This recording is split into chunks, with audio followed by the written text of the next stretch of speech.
ولكن رسول الله وخاتم النبيين وكان الله بكل شيء عليما محمد رسول الله والذين معه أشداء على الكفار ورحماء بينهم آمنوا بما نزل على محمد وهو الحق من ربهم سبحان الله চার জায়গায় নবী মুহাম্মাদের নাম আল্লাহ উল্লেখ করেছেন কেন কেউ বলতে পারে মুহাম্মদ সাল্লাল্লাহু আলাইহি ওয়াসাল্লাম নবী যদি হয়ে থাকে তার কোরআনের নাম কেন কে নবী হয়ে তার প্রমাণ কি আল্লাহ নবুয়তের প্রমাণ দেওয়ার জন্য নবুয়ত কে নবী তার প্রমাণ করার জন্য আল্লাহ পাক রব্বুল আলামিন মুহাম্মদ সাল্লাল্লাহু আলাইহি ওয়াসাল্লামের নামটা উল্লেখ করেছেন জোরে বলুন সুবহানাল্লাহ কি করেছেন উল্লেখ করে বুঝিয়েছেন আরেকটা এসেছে আহমদ কি নাম আহমদ মানে প্রশংসাকারী আর মুহাম্মদ মানে প্রশংসিত এটা ইসম মফউল সিগা আবার ওটা কি বলা হয় আহমদ আহমদ মানে কারী আহমদ প্রশংসাকারী মুহাম্মদ প্রশংসিত মুহাম্মদ সাল্লাল্লাহু আলাইহি ওয়াসাল্লাম আল্লাহর প্রশংসা করেছেন তাই আহমদ আর আমরা গোটা পৃথিবীর মানুষ মুহাম্মদ সাল্লাল্লাহু আলাইহি ওয়াসাল্লাম প্রশংসা করি তাই তিনি মুহাম্মদ বলে বলুন সুবহানাল্লাহ হ্যাঁ এই নবীর মর্যাদা তো বলে আমি শেষ করতে পারবো না আপনি কি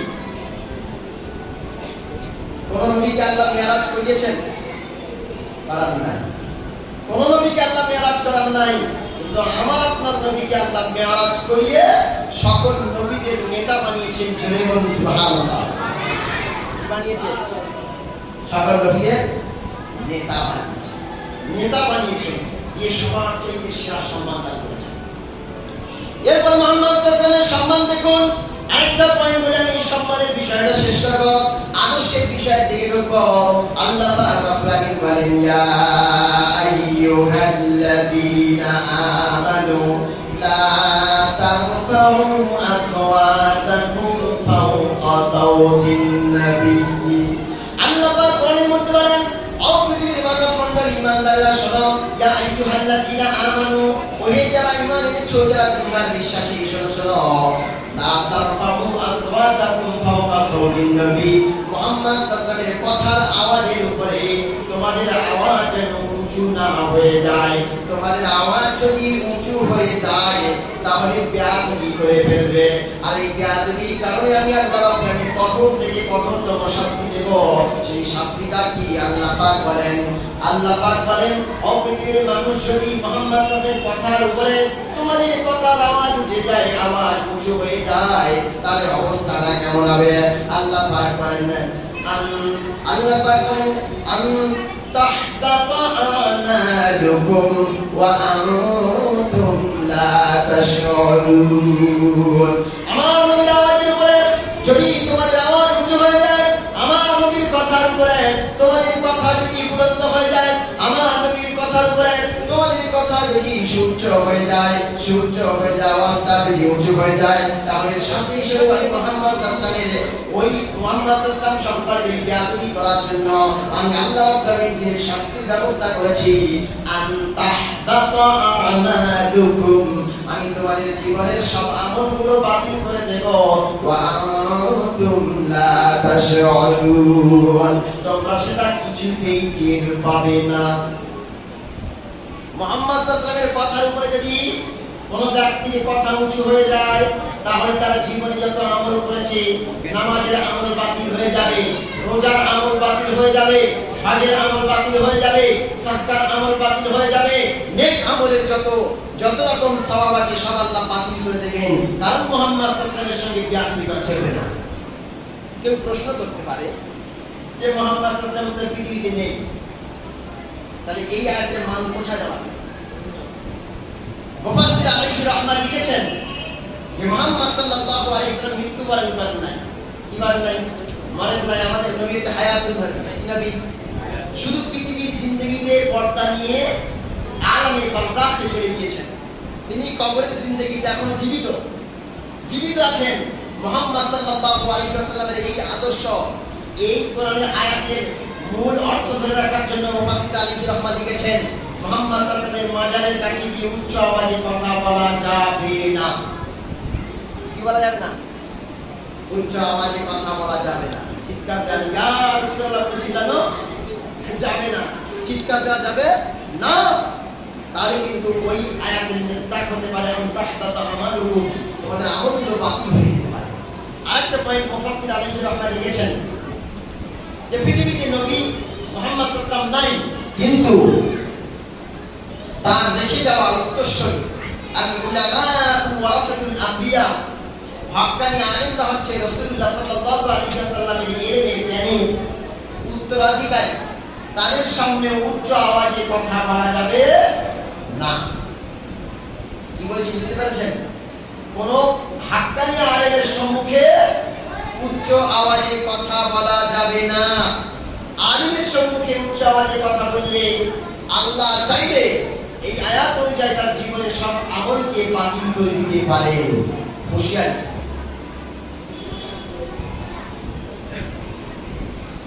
সম্মানিত ভাইরা, তার মানে হলো মুহাম্মদ সাল্লাল্লাহু আলাইহি ওয়াসাল্লামের মর্যাদাকে আল্লাহ রাব্বুল আলামিন বাড়িয়েছেন। তার সাথে উচ্চ আওয়াজে কথা বলা যাবে না, উচ্চ স্বরে কথা বলা যাবে না। যদি উচ্চ স্বরে কোনো ব্যক্তি কথা বলে তাহলে তার জীবনের সব আমলগুলো আল্লাহ বাতিল করে দিতে পারেন। সম্মানিত ভাইরা, আমার প্রথম নম্বরে মুহাম্মদ সাল্লাল্লাহু আলাইহি ওয়াসাল্লামের পরিচয় বললাম। দ্বিতীয় পয়েন্টে মুহাম্মদ সাল্লাল্লাহু আলাইহি ওয়াসাল্লামের মর্যাদার কথা বললাম। এইবার আসুন মুহাম্মদ সাল্লাল্লাহু আলাইহি ওয়াসাল্লামের কিছু মুজিজার কথা বলি। কিসের কথা? মুজিজার কথা। মুহাম্মদ সাল্লাল্লাহু আলাইহি ওয়াসাল্লাম যদি আঙুল দিয়ে ইশারা করে চাঁদ ভেঙে দুটুকরো হয়ে যায়। কি হয়ে যায়? মুহাম্মদ সাল্লাল্লাহু আলাইহি ওয়াসাল্লাম চাঁদের দিকে ইশারা করেন, চাঁদ ভেঙে দুটুকরো হয়ে যায়। মুহাম্মদ সাল্লাল্লাহু আলাইহি ওয়াসাল্লাম যদি মনে মনে কিছু ইচ্ছা করেন, আল্লাহর সঙ্গে সঙ্গে কবুল করে নেয়। মুহাম্মদ সাল্লাল্লাহু আলাইহি ওয়াসাল্লাম যদি পাথরকে কথা বলতে বলে, পাথর নিজেই কথা বলে। মুহাম্মদ সাল্লাল্লাহু আলাইহি ওয়াসাল্লাম যদি কোনো দস্তরখানার গায়ে হাত পুড়িয়ে দেয়, ওই দস্তরখানার গায়ে আর আগুন লাগে না। মুহাম্মদ সাল্লাল্লাহু আলাইহি ওয়াসাল্লাম যদি কোনো রুটি বেলে, ওই রুটির গায়ে যদি হাত পুড়িয়ে দেয়, ওই রুটি আর আগুন পোড়াতে পারে না। মুহাম্মদ সাল্লাল্লাহু আলাইহি ওয়াসাল্লাম যদি আপনার কিনা কোনো মানুষকে হেদায়েতের জন্য আল্লাহর কাছে দোয়া করে, ডিরেক্টলি মন থেকে, তাহলে কবুল হয়ে যাবে তো নাকি? যাবে না। হেদায়েতের দায়িত্ব আল্লাহর হাতে। কার হাতে? ইন্নাকা লা তাহদি মান আহবাবতা ওয়ালাকিন্নাল্লাহ ইয়াহদি মান ইয়াশা। আল্লাহ যাকে ইচ্ছা করেন তাকেই হেদায়েত দেন। ও নবী, তুমি যাকে ভালোবাসো তুমি তার হেদায়েত দিয়ে ধন্য বানাতে পারবে না। যদি বলুন সুবহানাল্লাহ। আবার অন্য আয়াতের ভিতরে এসেছে মুহাম্মদ সাল্লাল্লাহু আলাইহি ওয়াসাল্লাম বলেন, তুমি মানুষকে সিরাতাল মুস্তাকিমের রাস্তা দেখাও। ইয়াহদি ইলা সিরাতাল মুস্তাকিম, মুস্তাকিমের রাস্তা দেখাও। তার মানে কি? তার মানে দুটো পয়েন্ট। এক, ইরাতুত তরিক, রাস্তা দেখানো, হেদায়েতের রাস্তা দেখানো। আর দুই নম্বর হচ্ছে ইসাল ইলাল মাতলুব, ডাইরেক্টলি হেদায়েত দান করা আল্লাহর দায়িত্ব। আর হেদায়েতের রাস্তা বলে দেওয়ার দায়িত্ব মুহাম্মদুর রাসূলুল্লাহ। জুড়ে বলুন সুবহানাল্লাহ। এখানে কোনো কম্প্রোমাইজ নেই। আল্লাহর কাছে বসে না। মুহাম্মদ সাল্লাল্লাহু আলাইহি ওয়াসাল্লাম চাইলে চাচাকে তো হেদায়েত দিতে পারতেন। তার নাম কি? আবু তালিব। মুহাম্মদ সাল্লাল্লাহু আলাইহি ওয়াসাল্লাম যখন সব বড় বড় ব্যক্তিদের থেকে যখন ছিন্ন হয়ে গেলেন, সবাই যখন ইন্তেকাল করলেন, চাচা দায়িত্ব গ্রহণ করলেন। চাচা দায়িত্ব গ্রহণ করার পরে তাকে তো কেউ লোকের আটক দিতে পারেনি। বুঝেছে? লোকের আটক দিতে পারেনি। মুহাম্মদ সাল্লাল্লাহু আলাইহি ওয়াসাল্লাম যখন চাচা ইন্তেকাল করছেন, চাচার কাছে কি বলছে? কুল লা ইলাহা ইল্লাল্লাহ। ইয়ে চাচা, ইয়া আম্মি, কুল লা ইলাহা ইল্লাল্লাহ। ইয়ে চাচা, একবার বলুন লা ইলাহা ইল্লাল্লাহ। আমি আল্লাহর সঙ্গে ঝগড়া করে আপনাকে জান্নাতে দিয়ে যাব। সুবহানাল্লাহ বললেন না? আরেকবার বলেন, আমি নবী মুহাম্মদ, আমার কথা উচ্চারণ করতে হবে না। শুধু বলেন যে আল্লাহ ছাড়া কোনো মাবুদ নাই। পাশে ছিল আবু জেহেল, বলল তোর বাপ দাদার ধর্ম ছেড়ে দিবি? তখন আবু তালিব বলল, আমার বাপ দাদার ধর্মের উপরে থেকে আমি মৃত্যুবরণ করলাম। মুহাম্মদ সাল্লাল্লাহু আলাইহি ওয়াসাল্লাম বলেন, পৃথিবীর মানুষেরা যখন জাহান্নামে যাবে, তাদের মধ্যে থেকে সবচাইতে হালকা শাস্তি হবে আমার চাচা আমাকে সেন্টার দেওয়ার কারণে। কি হবে শাস্তি? আগুনের দুটো জুতো স্যান্ডেল পরিয়ে দেওয়া হবে। আর ওই আগুনের জুতো আগুনের মানে পাওয়ারে মাথার খিলুগুলো টকবক করে নাক থেকে কান থেকে বার হতে থাকবে। সবচেয়ে হালকা জাহান্নামের আগুনের শাস্তি। আল্লাহ পাক রব্বুল আলামিন অপৃথিবীর মানব মণ্ডলী সমস্ত নবীরা তাদের মুজিজাগুলো নিয়ে চলে গেছে, কিন্তু মুহাম্মদ সাল্লাল্লাহু আলাইহি ওয়াসাল্লাম মুজিজা নিয়ে চলে যায় নাই। হযরতে আপনার কিনা হযরতে মুসা আলাইহিস সালামের লাঠি, ওই লাঠি কিন্তু আজ আর কোনো কাজ করে না। যদি খ্রিস্টানরা ইহুদিরা চায় যে ওই লাঠি দিয়ে আমরা সমুদ্রের মাঝখানে রাস্তা তৈরি করব, কিয়ামত পর্যন্ত সম্ভব নয়। তার মানে হলো মুসা আলাইহিস সালাম চলে গেলেন, তার লাঠির মর্যাদা, তার লাঠির যে মুজিজা, ওই মুজিজার পাওয়ার শেষ হয়ে গিয়েছে। ঈসা আলাইহিস সালাম চলে গেলেন, ঈসা আলাইহিস সালাম চলে যাওয়ার পরে তার মুজিজা ছিল কোন প্রাণী যদি তৈরি করে, পাখি যদি কাটার পাখি তৈরি করার পরে যদি বলে কুম বিইজনিল্লাহ, আল্লাহর হুকুমে জিন্দা হয়ে যাও, সঙ্গে সঙ্গে পাখি উঠতে শুরু করে। হযরত ঈসা আলাইহিস সালামের মুজিজা ছিল কুষ্ঠ রোগীর গায়ে হাত দিলে কুষ্ঠ রোগী ভালো হয়ে যেত, জন্মান্ধ রোগীর চোখে হাত দিলে চোখের দিশা ফিরে পেত, চোখে আলো ফিরে পেত। আর কোন যদি মৃত ব্যক্তি কবরে শুয়ে থাকে আল্লাহর হুকুমে তারে জিন্দা করতে পারতেন। ঈসা আলাইহিস সালাম চলে গেল, কিন্তু পৃথিবীতে প্রায় 450 কোটি খ্রিস্টান আছে। ওই খ্রিস্টানরা তারা কি? খ্রিস্টানরা একটাও মুজিজা কোনো কাজ করাতে পারবে না, কারণ ঈসা আলাইহিস সালাম চলে গিয়েছে, তার মুজিজা নিয়ে চলে গিয়েছে। এছাড়া হযরত সুলাইমান আলাইহিস সালামের তখ্ত সিংহাসন নিয়ে সিংহাসনে বসতেন, এক বেলায় 30 দিনের রাস্তা সফর করতেন, আবার এক বেলায় 30 দিনের রাস্তা সফর করে ফিরে আসতেন। হযরতে আমরা কিনা সুলাইমান আলাইহিস সালাম চলে গেলেন, তার মুজিজা কি আছে না? কিন্তু আমাদের নবী মুহাম্মদ সাল্লাল্লাহু আলাইহি ওয়াসাল্লাম চলে গেলেন, তার মুজিজা জীবন্ত মুজিজা রেখে গেলেন, তার নাম হচ্ছে কোরআন। জেনে বলুন সুবহানাল্লাহ। আজ পর্যন্ত কি কোরআন মানুষকে হিদায়াত দিতে পারে না? পারে। আজ পর্যন্ত পারে। মাইকেল জ্যাকসন মুসলমান হয়েছে কোরআনের কারণে। মাইকেল জ্যাকসন মুসলমান হয়েছে কোরআনের কারণে। ডক্টর মরিস বুকাই মুসলমান হয়েছে কোরআনের কারণে। নীল আর্মস্ট্রং মুসলমান হয়েছে কোরআনের কারণে। কারণ কোরআনের কাছে আল্লাহ রাব্বুল আলামিন হিদায়াতের মশাল দিয়ে রেখেছেন। জুড়ে বলবেন না সুবহানাল্লাহ।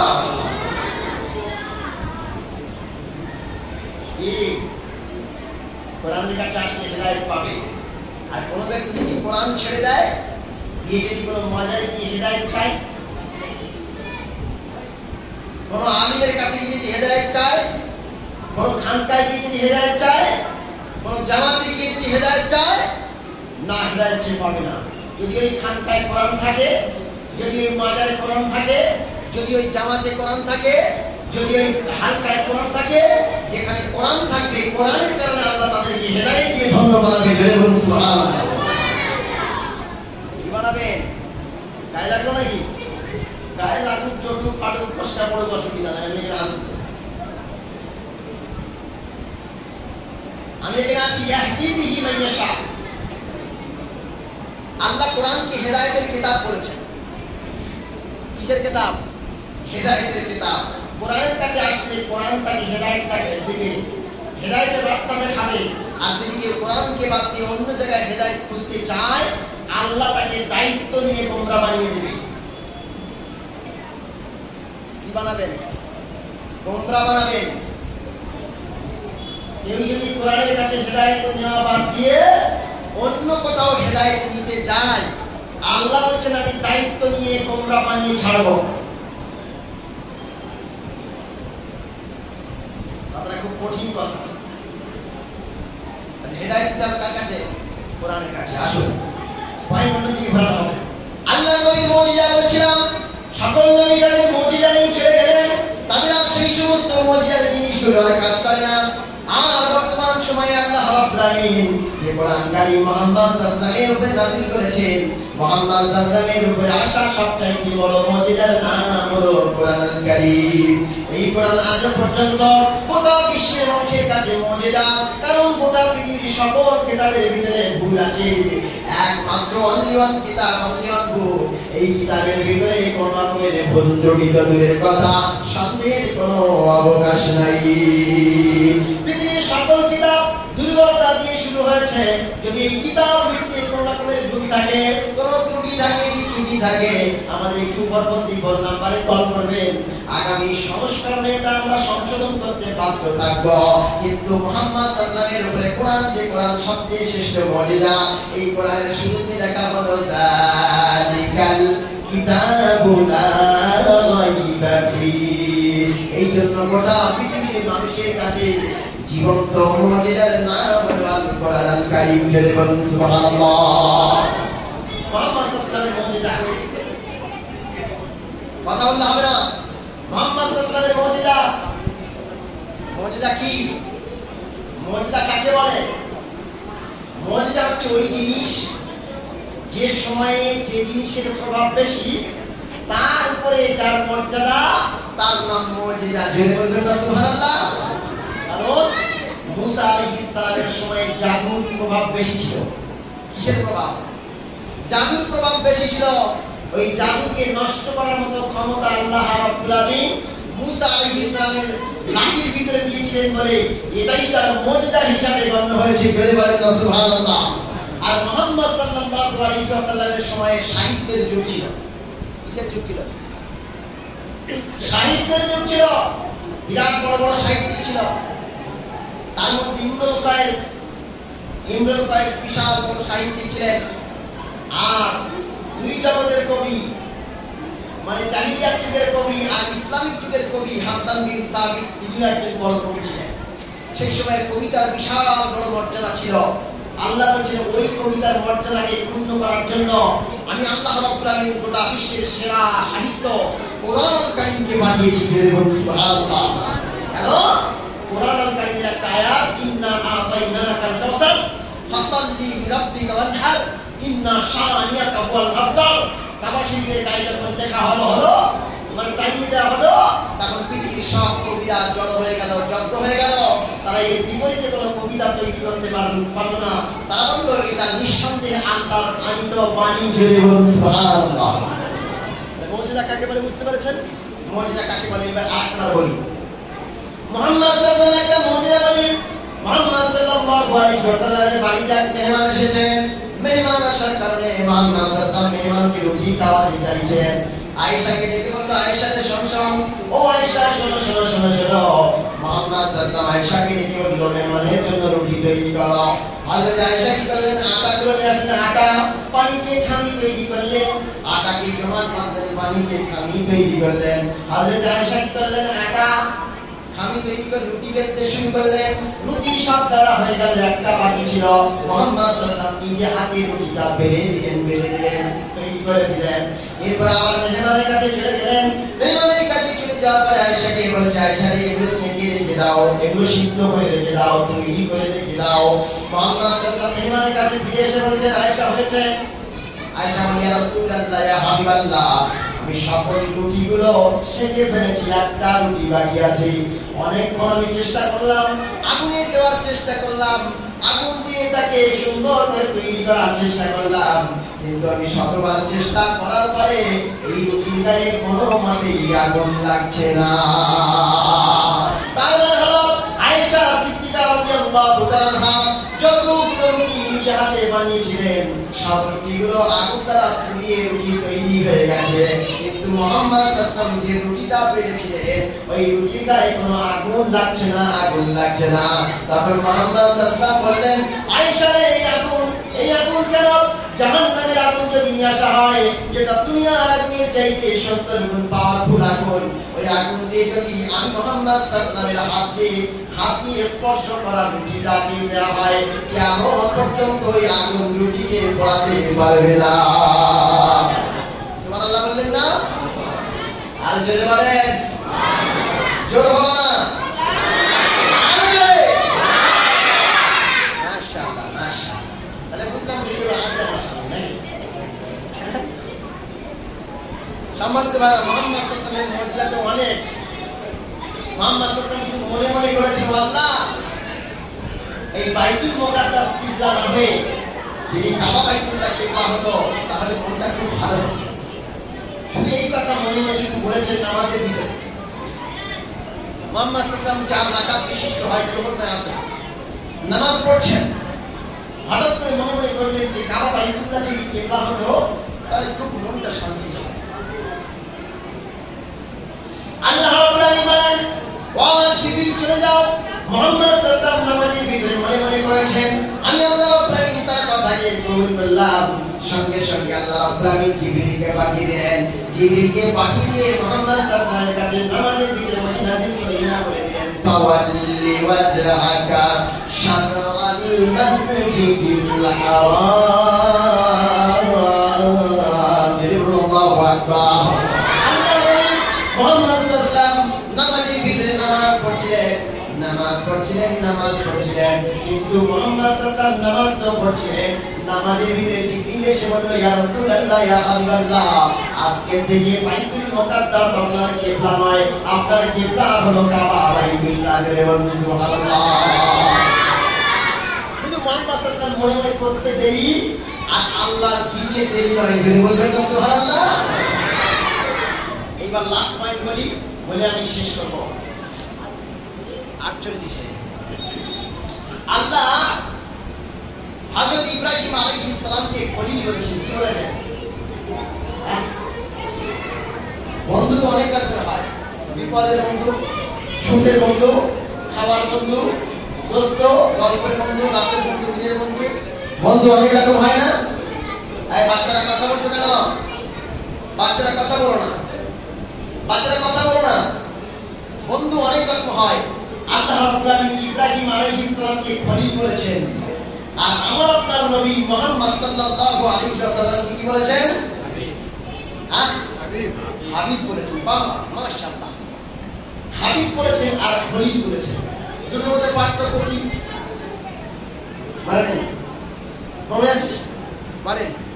তাহলে একজন মুসলিম আমরা পেয়েছি, আর মনে আছে আমার বক্তব্য বলেন। রাসূলুল্লাহ সাল্লাল্লাহু আলাইহি ওয়াসাল্লাম হাবিব, আল্লাহ কাজ করেন স্বয়ং। আর ইব্রাহিম খলিল, আর আল্লাহ ইচ্ছার জন্য হাবিব খলিল। বুঝতে পেরেছি আপনি কি বলছেন? কি বুঝতে পেরেছি? একবার তো বিদাত দেখি না, আরে দেখবি।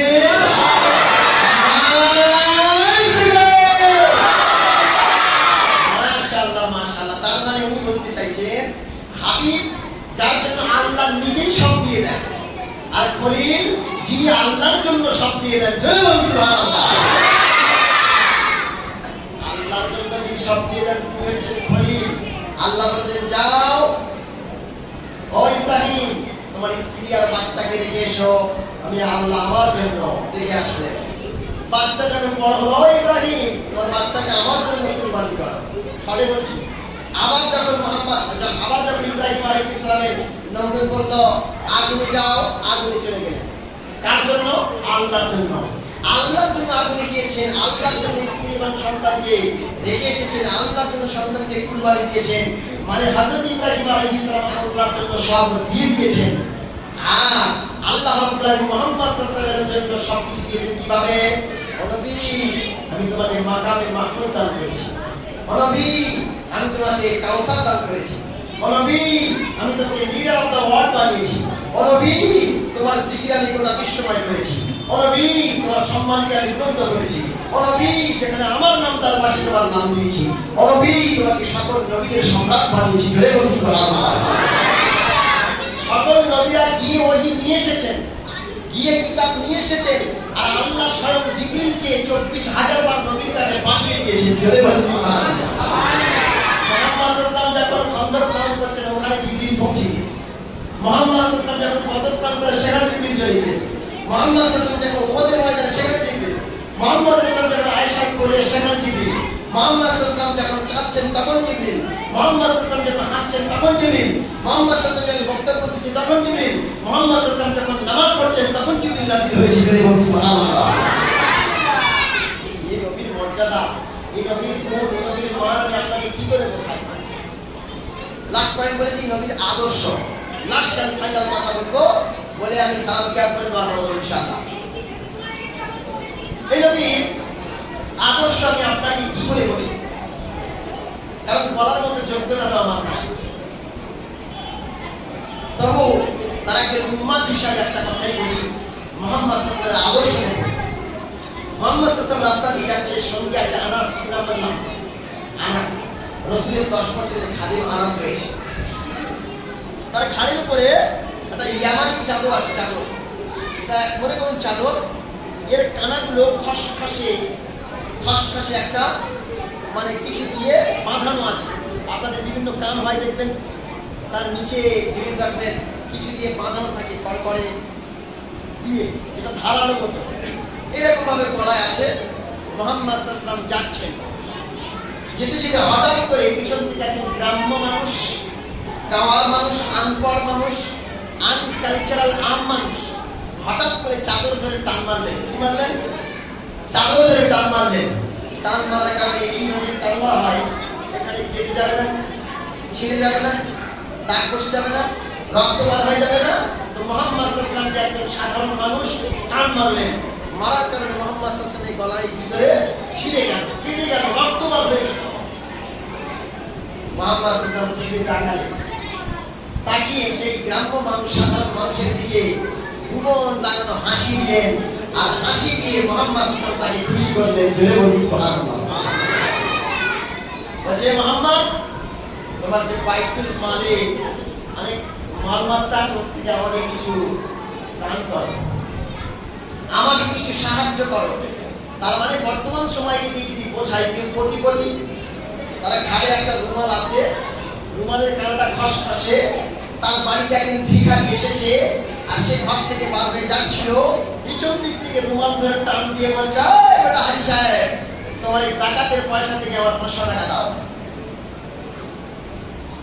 হাজি সাহেব থাকবে তখন? কথা বলছেন না কেন? হাজি সাহেব থাকবে না 500 টাকা দিয়ে দেবে? কথা বলে। বর্তমান সমাজের কথা দিয়ে আমি উদাহরণ দিচ্ছি। সেই হাজি সাহেব রেগে যাবে নাকি ঘুমন লাগানো হাসি দিয়ে বলে সব জায়গাতে টাকা তোমার দিয়ে দিচ্ছি, দাও? কি করবেন? আমরা হলে কি করতাম? তবে রে তাহলে সাহেব আচ্ছা, তুমি ভিক্ষা করতে এসে আমার গলার এই ধরে টান দাও, এখান থেকে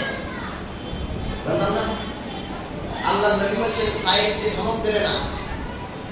কিন্তু মুহাম্মদ সাল্লাল্লাহু আলাইহি ওয়াসাল্লাম বলছেন, সাহাবীরা ঘটনা করেছেন যে যখন চাদর ধরে টানতে হয়, কেটে গেল, রক্ত বার হয়ে গেল, তার দিকে তাকিয়ে ভুবন লাগানো হাসি দিয়ে তার আদর্শের শ্রেষ্ঠ নমুনা প্রকাশ করলেন। জোরে বলুন সুবহানাল্লাহ।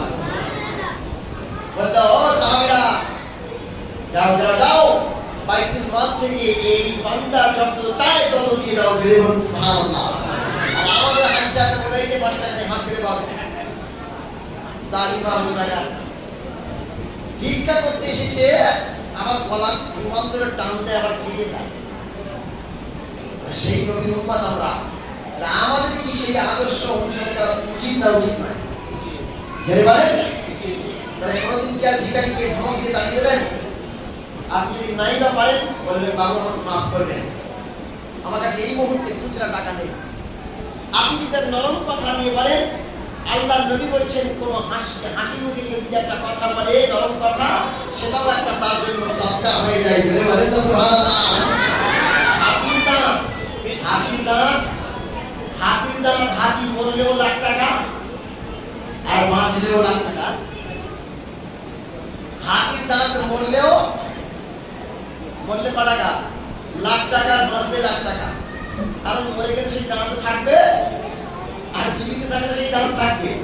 মুহাম্মদ সাল্লাল্লাহু আলাইহি ওয়াসাল্লাম বলেছেন, তুমি যদি দান করো আলহামদুলিল্লাহ, আর যদি দান না করতে পারো, একটু যদি নরম ভাষায় কথা বলো, এই কথাটা তোমার জন্য সদকা হয়ে যাবে। জোরে বলুন সুবহানাল্লাহ। মুহাম্মদ সাল্লাল্লাহু আলাইহি ওয়াসাল্লামের আদর্শ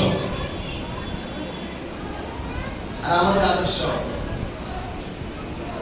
আগে মুহাম্মদ সাল্লাল্লাহু আলাইহি ওয়াসাল্লাম বলছেন, আগে ব্যক্তিদের দেখে, মুসলমান ব্যক্তিদের দেখে মানুষ ইমান আনতো। আবু বকরের আদর্শ দেখে, উসমানের আদর্শ দেখে, আলীর আদর্শ দেখে, সাহাবাদের আদর্শ দেখে মানুষ ইমান আনতো। আরে একটা মানুষ এত নমনীয় হতে পারে, এত আদর্শবান হতে পারে, এত শিষ্টাচারপূর্ণ হতে পারে, এত ক্যারেক্টারপূর্ণ হতে পারে, তাদের দেখে মানুষ ঈমান আনতো। আর এখনকার মোল্লা দেখে, এখনকার মুসলমানের দেখে খুব ভারী। এই মোল্লা হতে পারে যে মোল্লা জেনা করে, যে মোল্লা ঘুষ খায়, যে মোল্লা সুদ খায়, যে মোল্লা বিচারিতা করে, যে মোল্লা 2 নম্বরি করে, যে মোল্লা চিটারি করে, যে মোল্লা বাটপারি করে, যে মোল্লা সেই মোল্লা নয়। এই মোল্লা হচ্ছে কার মোল্লা?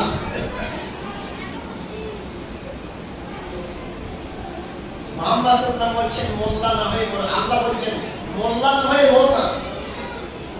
ওয়ালা তামুতুন্না ইল্লা ওয়া আনতুম মুসলিমুন, তোমরা মুসলমান না হয়ে মরো না। তার মানে কি?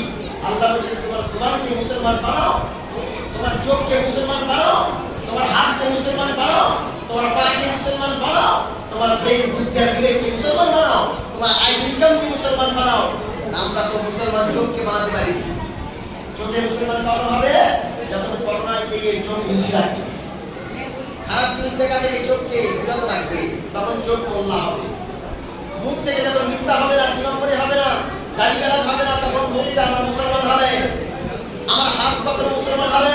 হাত যখন অন্যায় করে কাউকে মারবে না, হাত যখন অন্যকে সাহায্য করবে, সহানুভূতি করবে, সেই সময় আমার হাত মুসলমান হবে। আমার পা কখন মুসলমান হবে? পা যখন ভালো কাজের দিকে দৌড়াবে, খারাপ কাজ থেকে দাঁড়াবে, তখন আমার পা মুসলমান হবে। তার মানে আল্লাহ পাক রব্বুল আলামিন বলতে চাই, ওয়ালা তামুতুন্না ইল্লা ওয়া আনতুম মুসলিমুন, তোর জীবনে যা কিছু আছে সবটাই মুসলমান বানা। যখনই আপনার যারা ইসলাম আসবে, মৃত্যুবরণ করবি, তখন মৃত্যু হবে মুসলমানের উপরে। জোরে বলুন সুবহানাল্লাহ। যাই হোক, সবার কারণে 58 আর দেরি নয়, আমাদের বক্তব্য এখানে শেষ করলাম। আমা তাওফীক ইল্লা বিল্লাহ, আলাইহি তাওয়াক্কালতু ওয়া ইলাইহি মুনীব। আমা তাওফীক ইল্লা বিল্লাহ, আলাইহি তাওয়াক্কালতু ওয়া ইলাইহি মুনীব। আসুন বিশ্ব বিষয়ে দুনিয়া পড়িয়া নবী সালামুন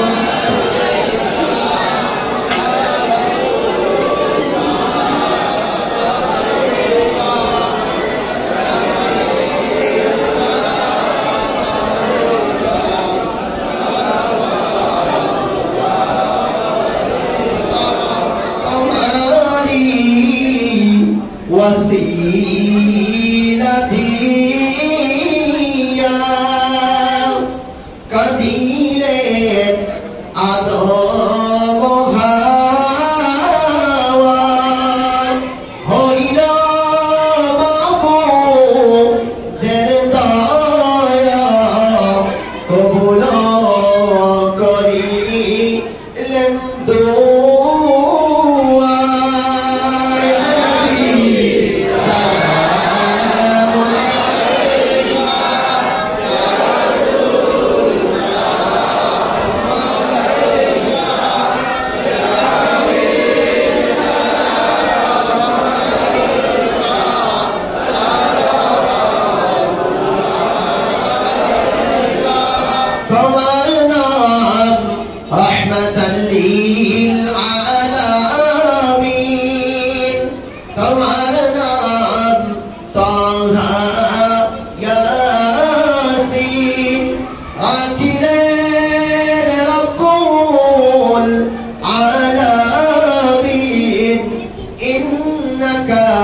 لمن المرسلين